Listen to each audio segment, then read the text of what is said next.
Bismillahirrahmanirrahim. Assalamualaikum warahmatullahi wabarakatuh. Nama saya Agus Gumilar, biasanya dipanggil Ega karena nama Agus banyak sekali. Saya di SMK Teks Mako mengajar bahasa Inggris dan bahasa Jepang jika di kurikulum menempatkan saya di bagian bahasa Jepang. Karena guru bahasa Inggris di SMK Teks Mako lumayan banyak. Nah, kali ini saya akan menjelaskan tentang kesiswaan di SMK Teks Mako Karawang. Kesiswaan di SMK Teks Mako Karawang ada 3 bagian. Yang pertama adalah pembina OSIS dan juga pembina ekskul. Yang kedua pembina kedisiplinan. Dan yang ketiga adalah bagian BP. Nah, untuk pembina OSIS sendiri itu merangkap sebagai pembina ekskul. Biasanya tugasnya adalah melakukan atau melaksanakan kegiatan-kegiatan Hari Besar Nasional. Contohnya apa? 17 Agustus atau Hari Kemerdekaan Republik Indonesia, Hari Sumpah Pemuda, kemudian Hari Pendidikan Nasional atau Hari Guru, itu dikoordinir oleh pembina OSIS. Begitu juga pembina OSIS merangkap sebagai pembina ekskul. Jadi kalau ada kegiatan-kegiatan yang berhubungan dengan ekskul itu juga dikoordinir oleh pembina OSIS. Pembina OSIS sendiri membawahi pengurus OSIS. Jadi pengurus OSIS yang banyak melaksanakan kegiatan-kegiatan yang ada di sekolah. Kemudian yang kedua adalah bagian kedisiplinan. Nah, di bagian kedisiplinan nanti ada 2 guru. Kalau tahun kemarin ada 2 guru ya. Kebetulan untuk tahun kemarin saya yang di bagian kedisiplinannya hanya dari bulan Juli sampai bulan Desember, kemudian digantikan oleh Pak Eko.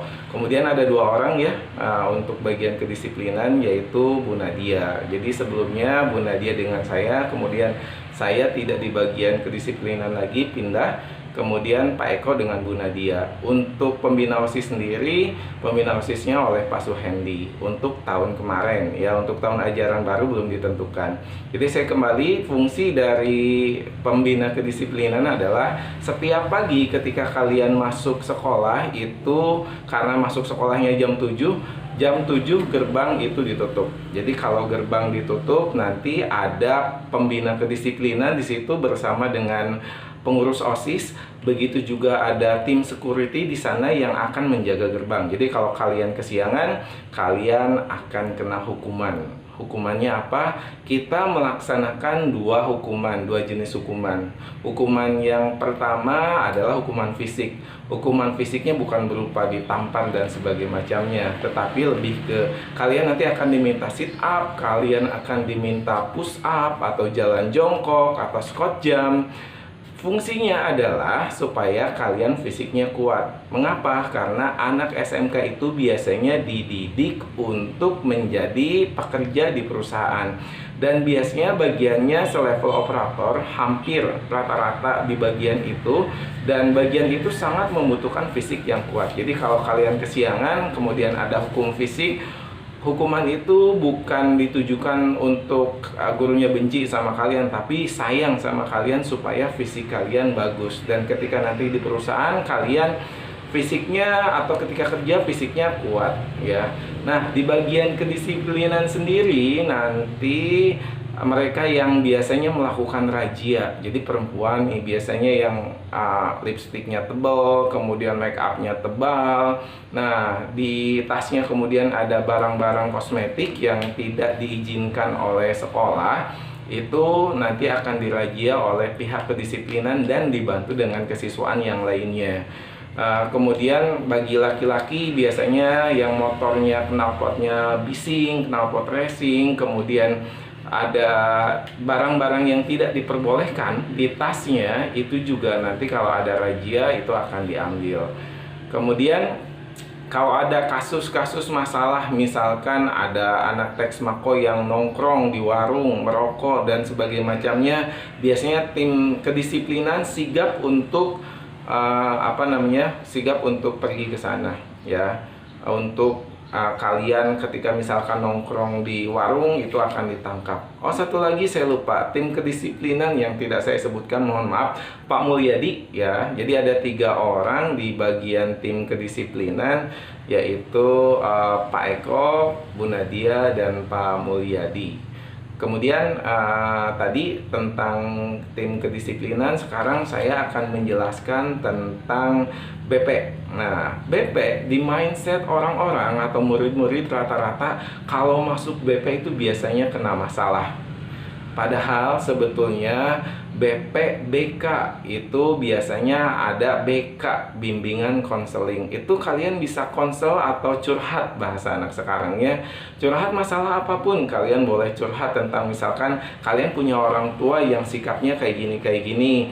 Kalian inginnya seperti ini, seperti ini, seperti ini. Silahkan kalian hubungi guru BP ya. Guru BP itu ada 3 orang juga. Jadi yang dibagi menjadi 3 kelas, guru kelas 10, kelas 11, dan kelas 12. Itu ada Pak Dadang, ada Bu Weni, dan Pak Hafid. Nanti kalau kalian misalkan punya masalah tentang keluarga, tentang pacar, itu boleh dikonsultasikan dengan bagian BP. Jadi memang kadang BP juga menangani siswa-siswa yang sangat bermasalah banget. Misalkan ada siswa yang indikasinya tawuran, itu biasanya ditangani sama BP dan kedisiplinan. Jadi kalau kalian misalkan BP juga ya difungsikan untuk misalkan kalian ingin kuliah, cuman bingung kuliah pingin kemana, itu silahkan konsultasi dengan BP. Atau kalian pingin prestasinya naik lagi, tapi teman-teman di kelasnya rese misalkan dan sebagainya macamnya, itu boleh bagaimana caranya menghadapi teman-teman yang ada di kelas, atau lingkungan keluarga, atau lingkungan yang di luar.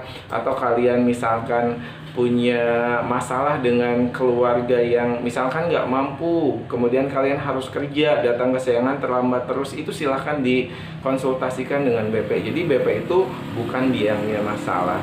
Nah, itu aja tentang kesiswaan. Nanti untuk lebih lanjutnya masing-masing dari tim kesiswaan periode 2019-2020, nanti tahun ajaran ini adalah 2020 dan 2021. Jadi tim kesiswaan yang 2019-2020 tadi saya jelaskan kembali. Yang pertama pembina OSIS-nya dan sekaligus pembina ekskul adalah Pak Suhendi. Kemudian pembina kedisiplinannya ada Pak Mulyadi, Bu Nadia, dan Pak Eko. Sebelumnya saya di tim kedisiplinan. Kemudian di BP ada Pak Hafid, kemudian ada Bu Weni, dan ada Pak Dadang. Jadi nanti mereka dari masing-masing tim akan menjelaskan di unitnya masing-masing, termasuk tata tertib di SMK Texmoko Karawang. Segitu aja dari saya. Terima kasih atas perhatiannya. Mudah-mudahan video ini bisa bermanfaat. Assalamualaikum warahmatullahi wabarakatuh.